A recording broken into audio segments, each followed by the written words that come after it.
even though they don't feel like they're there right now.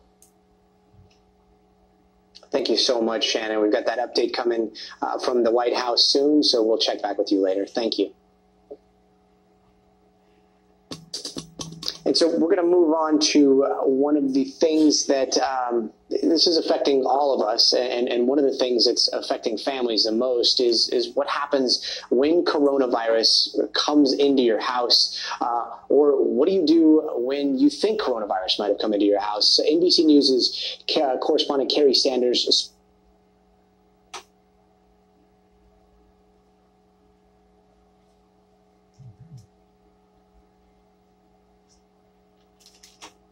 with one working mother who's been sick for 10 days but is unable to get tested for coronavirus. Here's the story. Gotti, as Florida opens up more testing sites, there are still some major urban areas like Orlando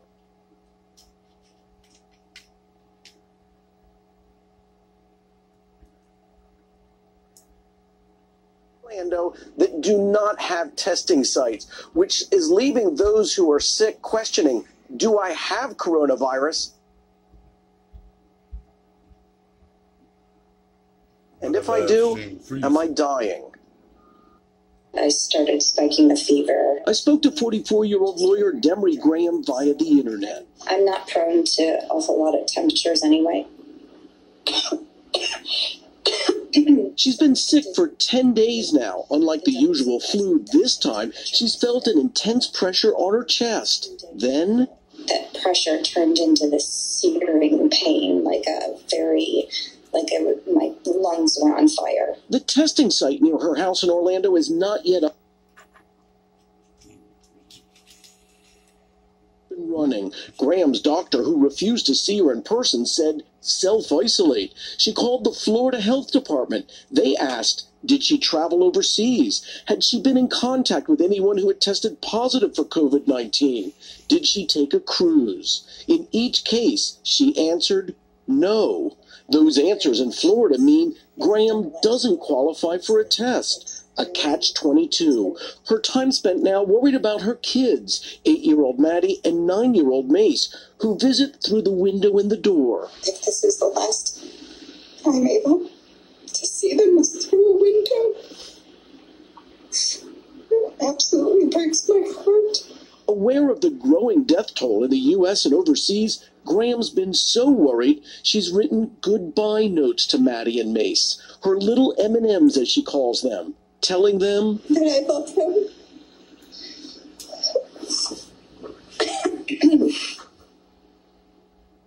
Anxious times, and Demery Graham asks when that testing site opens in Orlando, currently scheduled for Wednesday.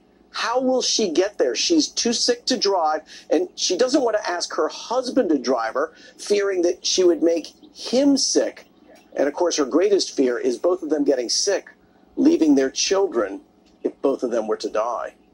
Proud of these Illinois organizations. Thanks, Kerry. Now, coming in live, this is the governor of Illinois holding a coronavirus briefing. We're going to listen in. Association, Mark Denzler, and CEO and president of iBio, John Conrad, with us today to talk more about their collaborations and how their companies and organizations and other organizations can get involved. Mark and John will talk more about this later, but I want to emphasize to all of you, all of those in our audience today, that these factories will be adhering to strict social distancing guidelines to ensure that the workers behind the PPE are safe and healthy too. And I can't overstate how crucial this manufacturing capability will be in our fight against COVID-19. But we're not just waiting for in-state production. My administration continues to work day and night to scour the globe and the global supply chain. And today I can announce several new executed PPE contracts. 2.5 million N95 masks, 1 million disposable surgical masks, 11,000 gloves, and 10,000 single-use personal protection kits. I want to be very clear with all of you. Illinois' hospitals and nursing homes and first responders source and stock their own PPE. Additionally, due to the outsized nature of its need, the city of Chicago maintains a stockpile of its own PPE. Our state efforts are meant to supplement those and to support the institutions and municipalities across the state during this surge. I mentioned yesterday that we've had businesses and organizations from across the state contact us about donating additional PPE to support our response to COVID-19. These donations are counted separately from our existing supply. I would also like to make a direct ask to the owners of tattoo parlors and nail salons and elective surgery centers and other facilities temporarily closed during this crisis to contact my administration about their stores of PPE. If you or your business would like to help us protect our first responders by donating PPE, please contact us at ppe.donations@illinois.gov. That's ppe.donations@illinois.gov, and someone will reach back out to you to seek your donations. Since the beginning, I've promised you transparency and honesty on all aspects of our response. To that end, I want to take a moment now to run you through our PPE requests with the federal government and what we've received from them thus far.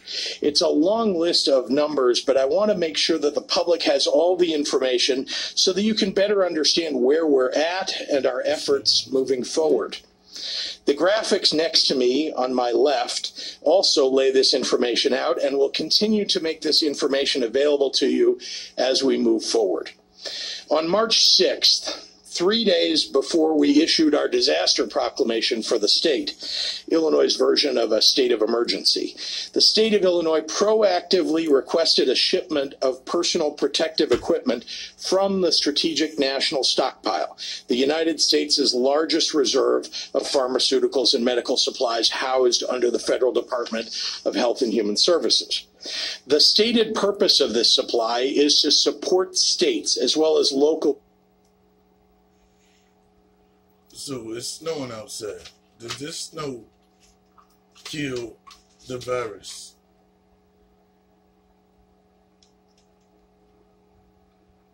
Because we found out during the Obama administration that they had a weather machine. So, allegedly, air quotations.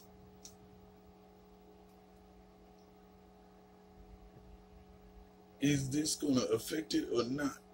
Because most germs can't survive in cold.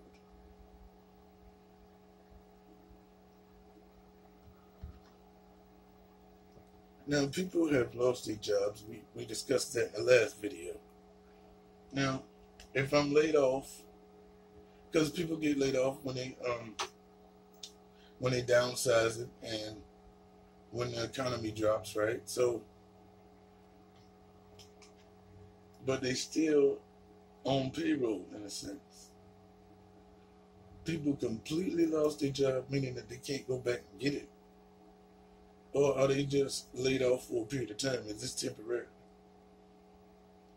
And there's supposed to be a stipend, but it does not fuck with their Social Security. Why? If it's that much of a problem, wouldn't they be deducting it from certain people and giving it to other people?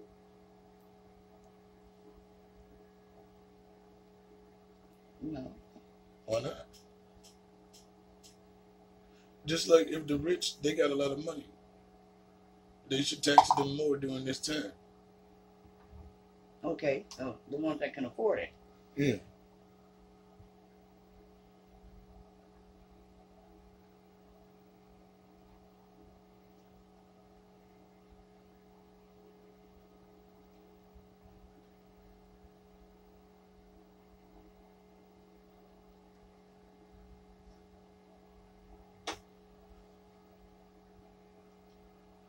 On my live stuff, I paused it.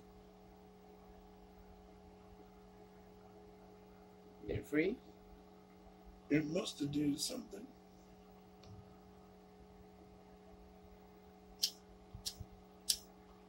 So it's not going to restart? That's dumb. Look down here.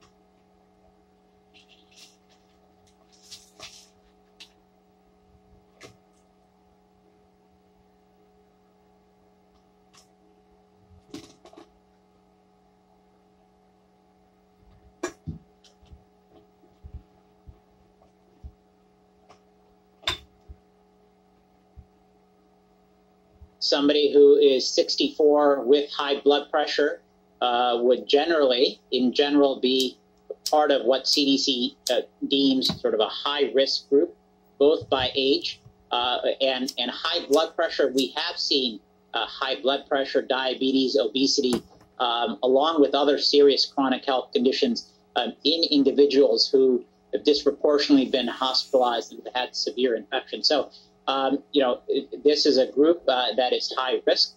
Absolutely applaud this individual for going and volunteering and doing whatever they can. Again, I think washing hands, social distancing is absolutely critical if they're leaving the house. But I think many would advise, given that they're in a high risk group, it's best to stay home and stay safe. And Doctor, this one is from one of the millions of concerned parents out there. She says, my son's daycare has remained open. They're taking temperatures of all that enter the building. I had been taking him for part-time hours up until today. Should there be a concern about taking him there? Well, many daycares in this country, some are public and follow sort of K through 12, and some are private. Sounds like this is a private daycare. The differences between daycare and school, daycare is, a little smaller population, a little smaller class sizes, but still, I think that the risk is certainly there. We know kids aren't developing sort of severe infections, but they can certainly still be vectors of transmission. We're learning a lot about that. So, it is one of these gray areas. Again, I think hand hygiene, social distancing, respiratory etiquette, ensuring that those private daycares, if they're staying open, are doing good environmental cleaning, ensuring that they are clustering kids in very, very small groups, separating them as well, I think is very important. So following some of the CDC best practices for daycare settings, I think is absolutely important. And if it doesn't seem like that private daycare is doing it, then by all means, if it is possible, to bring the child home, then that might be the best. And I know a lot of people out there are taking their vitamins every single day, worried about their immune system being compromised. Is there any way that we can all boost our immune systems to help protect ourselves and possibly prevent getting coronavirus? Send that in to people. Well, not specifically preventing coronavirus, but in general, I think the immune system responds to sleep. It responds to exercise. It responds to a healthy diet. It responds to sort of reducing the stress in your life. So all of those things can enhance your immune system, enhance your immune response. So again, not specific, I would say, to coronavirus, but those are all generally excellent things to be doing. And this is from a family that just was out abroad. We returned from Spain and received no information on self-quarantine. Are we allowed to walk around outside? Any specific guidelines? Again, I think stay home, stay safe, particularly you're coming from a country like Spain that has dramatic increase in number of cases of COVID-19. And so if it is all possible, frankly, that should be sort of the stay home philosophy for all Americans, if you can, as much as possible. Limit non-essential travel and movement. Again, what that means is, going to the grocery store, going to the healthcare provider, going to the pharmacy, taking a walk, checking on loved ones, while maintaining social distancing. that is all well and good. But if you're not part of sort of an essential business or government service, particularly, again, if you're coming in from Spain, then you worry about potential transmission. Dr. Parekh, thank you so very much. We know how valuable your time is. Scotty, thank you. Great to be on. And the coronavirus developments, they are changing every hour. NBC News Now correspondent Alexa Lioto is following the latest news. Alexa, can you give us an update? Hey, Gotti. Yes, good to see you from my living room to yours as we stay home together. There's so much news, as you mentioned. It's developing very quickly. And first, some top-line items. The World Health Organization reporting today that more than 300,000 cases of coronavirus have been reported to them from nearly every country worldwide. And we're seeing Italy continuing to be the hardest hit nation in the world in terms of the total number of deaths as its healthcare system continues to try and grapple with the outbreak. Now, our team of NBC News reporters, Bill O'Reilly, Matt Bradley, Linda Gibtosh, and Kate Brannely, reporting day to day on this death toll. The mayor of Bergamo, which is a city in northern Italy devastated by coronavirus, telling them just earlier today that the number that he's seeing in his region, witnessing this firsthand, is likely far higher than potentially what's being reported officially. So some tragic news out of Italy there. Here in the United States, cases over the weekend surpassing Spain, meaning that the U.S. is now the country with the third highest number of cases in the world. That's, at least as of now, we know that the numbers are shifting quite a bit. We're staying in touch with those numbers, but at least as of now, the U.S. being that third highest number of confirmed coronavirus cases in the world. And we're starting to see a few more states now issuing these stay-at-home orders. So we have NBC News' Daniel Arkin reporting on Michigan today, where the Michigan Governor Gretchen Whitmer issuing a stay-home, stay-safe order. She specifically said, quote, in just 13 days, Michigan has gone from 0 to over 1,000 COVID-19 cases. And she also added as well, quote, the most effective way we can slow down the virus is to stay home. I know this will be hard, but it'll be temporary. If we all come together, get serious, and do our part by staying home, we can stay safe and save lives. So again, Gotti, that's the governor of Michigan, Gretchen Whitmer, and that order will go into effect at 12:01 on March 24th for at least the next 3 weeks. NBC News' Janelle Griffith also with a similar headline out of Massachusetts, where Massachusetts Governor Charlie Baker also issued a stay-at-home order, again, including the closure of non-essential businesses, making sure that people keep their distance, all the while keeping essential businesses like pharmacies, banks, and grocery stores open, again, similar to what we've seen across the country. Now, further out, more developing news just today, and this time on possible cures. NBC News' Erica Edwards reporting on 3 trials starting this week in New York to potentially find treatments for COVID-19. And one of those experimental therapies actually involves taking antibodies from the plasma of a patient who was previously sick with COVID-19 and then injecting that into a patient who is currently experiencing symptoms and is currently ill with COVID-19. And of course, this all comes just as we've been hearing. We heard from Canada also today with the Prime Minister, Justin Trudeau, announcing $192 million in funding for vaccine research for COVID-19. So again, these experimental therapies, as well as this funding for vaccine research, potentially encouraging news, but we do know that these trials do take time. And then one more headline, again, we've been seeing develop today. NBC News' Yulia Talmazon reporting on Chinese billionaire Jack Ma, who is donating supplies to Africa in order to fight coronavirus. The Ethiopian Prime Minister tweeting out his gratitude today, along with photos of the supplies that being taken off the plane. So we know from Yulia's report that includes around 6 million face masks and other life-saving equipment as well. You can see there large shipments of protective gear in order to help those countries address COVID-19. And we know that those will be distributed to countries in the region starting tomorrow. So that is the latest. Again, we're continuing to report this story, as you've mentioned, Gadi, is unfolding in a variety of ways, and we'll be keeping you updated on the latest. Gadi? Thank you so much, Alexa, for keeping us updated from your living room. You can visit our live blog at nbcnews.com/coronavirus for more updates.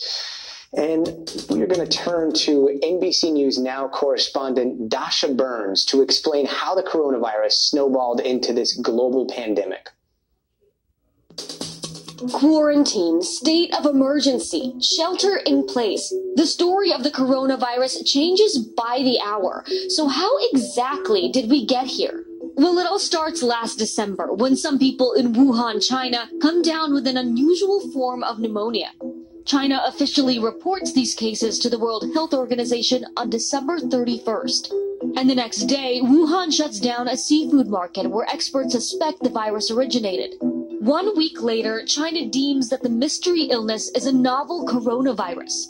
They also release the DNA sequence so scientists around the world can start developing a vaccine.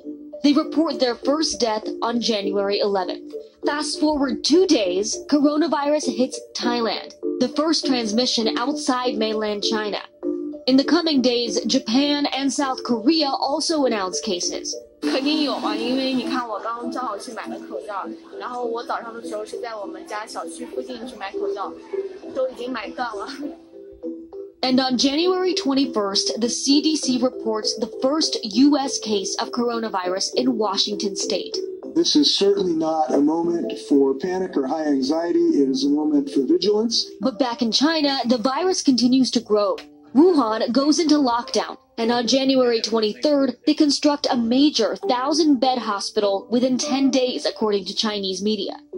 By the end of the month, things escalate back home. The White House launches a coronavirus task force. Chicago witnesses the first person-to-person transmission in the U.S. And the Trump administration suspends entry for foreign nationals who recently traveled to China.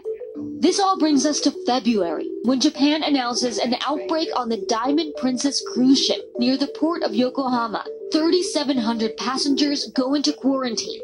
The other thing we're concerned about is how are we going to get home right now? Several Americans test positive for the virus after evacuating the ship. Meanwhile, Italy starts to place some towns under lockdown.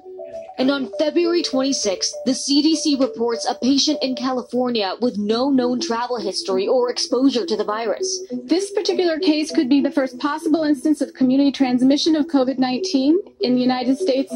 But President Trump downplays the threat. It's going to disappear. One day, it's like a miracle, it will disappear. Just a few days later, Washington state records the first coronavirus-related death in the United States. At this point, the virus hits 54 countries with nearly 3,000 deaths worldwide. As we enter the month of March, state governments of California, New York, Maryland, Utah, Kentucky, and Oregon declare a state of emergency. And by March 8th, all of Italy goes into lockdown. Tutte le strutture sanitarie sono in sovraccarico e in difficoltà. Mancano medici, insomma la situazione è complicata. Then this happens on March 11th. COVID-19 can be characterized as a pandemic. Then President Trump limits travel from Europe. The NBA postpones its season, and Tom Hanks reveals that he and his wife have the virus. Trump then announces this a couple days later. I am officially declaring a national emergency. Two very big words. Now that brings us to the week of March 15th. Scientists in Washington launched the first human trial for a vaccine. The Federal Reserve slashes interest rates to nearly zero. New York City closes its schools, bars, and theaters. The Bay Area tells residents to shelter in place. Trump signs off on an aid package to ease the financial fallout. And China records no new cases for the first time since the outbreak started. There's a lot to keep track of, and it's unclear where we go from here, but we'll be closely monitoring how this pandemic progresses, and we'll keep you informed no matter what happens next. You're watching NBC News Now. We've got some breaking news. This is all I've got left. Good afternoon from the Spin. It's news made for your streaming world. NBC News.